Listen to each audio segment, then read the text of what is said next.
جب رسول خدا نے حاکم بنایا عطاب بن سید کو، تو ایک عطاب نامہ جو ہے وہ لکھا، اس میں لکھا کہ محمد رسول اللہ صلی اللہ علیہ وسلم کی جانب سے خانہ خدا کے ہمسایوں اور مجاوروں کے نام، اما بعد تم میں سے جو بھی خدا اور خدا کے رسول پر ایمان لایا، ان کے اقوال کی تصدیق کرتا ہے، ان کے کردار کو صحیح سمجھتا ہے، رسول خدا کے بعد علی علیہ السلام جو ان کے بھائی اور وسیع ہیں، بہترین خلق ہیں اور دوستی اور محبت رکھتا ہے، تو وہ ہم میں سے ہے اور اس کی بازگشت ہماری طرف سے ہے، اور جو شخص ان میں سے کسی ایک کی مخالفت کرتا ہے تو وہ دور ہی رہے، کیونکہ وہ اہل جہنم سے ہے، اور خدا اس کے کسی عمل کو قبول نہ کرے گا، اگرچہ بہت بلند عظیم ہو، وہ ہمیشہ جہنم میں عذاب الہی میں مبتلا رہے گا۔ بے شک محمد خدا کے رسول نے عطاب ابن سید پر لازم قرار دیا ہے اور تمہارے احکام اور امور کی اصلاح اس کے سپرد کیا ہے، تاکہ وہ تمہارے غافل لوگوں کو تنبیہ کرے، جاہلوں کو تعلیم دے، تمہارے پریشانی کے معاملات کی اصلاح کرے، اور جو شخص احکام الہی سے ناراض کرے اس کو سزا دے، اس کے لیے تمہارے حکم قرار دیا ہے،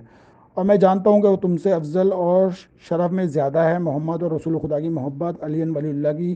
دوستی رکھتا ہے، لہٰذا وہ ہمارا خادم اور دین میں ہمارا بھائی ہے، ہمارے دوستوں کا دوست، ہمارے دشمنوں کا دشمن، اور ہمارے واسطے سایہ دار آسمان اور راحت ساں زمین اور چمکنے والا آفتاب۔ خدا نے اس کو تم سب پر محمد اور علی علیہ السلام اور ان کی آل طاہرہ علیہ الصلوۃ والسلام کی محبت اور دوستی میں فضیلت دی ہے۔ وہ تمہارا حاکم ہے، خدا کا حکم تمہارے درمیان جاری کرے گا، خدا اس سے اپنی توفیق برطرف نہ کرے گا، جس طرح اس کے دل کو محمد و علی علیہ السلام سے معمور فرمایا ہے، اسی کو کسی معاملے میں مجھ سے خط و کتابت کے ذریعے صلاح و مشورہ کی ضرورت نہ ہوگی۔ جو کچھ تمہارے اور اس کے درمیان امور ہوں گے، خدا ان کے بارے میں اس پر صحیح اور صورت اعلان فرمائے گا، لہذا تم میں سے جو شخص اس کی اطاعت کرے گا، خدا اسے بہتر بدلہ اور عمدہ اجر کا امیدوار ہوگا، اور جو شخص اس کی مخالفت کرے گا تو خدا کے عذاب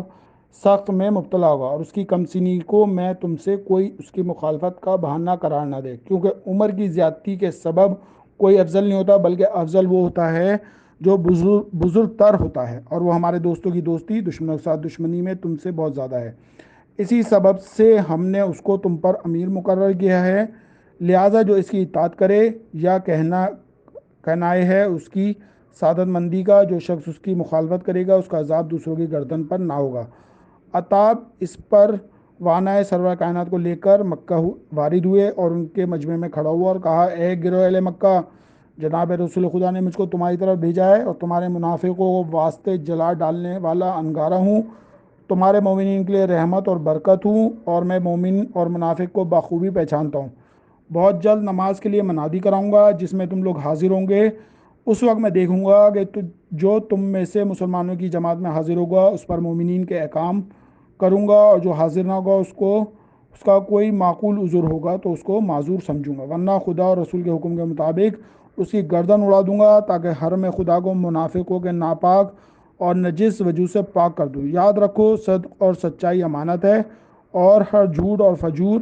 خیانت ہے۔ گناہ اور بدکاری کسی جماعت میں رائج نہیں ہوتی، مگر یہ خدا ان پر ذلت اور خواری مسلط فرماتا ہے۔ اور جان لو کہ تمہارے قوی لوگ میرے نزدیک کمزور ہیں، جب تک کہ کمزوروں کا حق ان سے نہ دلاؤں گا، اور تمہارے کمزور لوگ میرے نزدیک قوی ہیں، جب تک ان کا حق سرکشوں سے نہ لے لوں۔ لہذا خدا سے ڈرو اور اپنی جانوں کو اس کی اطاعت میں شریف بناؤ، اور اپنے نفسوں کو اپنے پروردگار کی مخالفت میں ذلیل مت کرو۔ غرض حکم الہی حق اور عدالت کے ساتھ ان میں جاری کیا ہے، اور مومنوں کو عزیز اور منافقوں کو ذلیل کیا ہے۔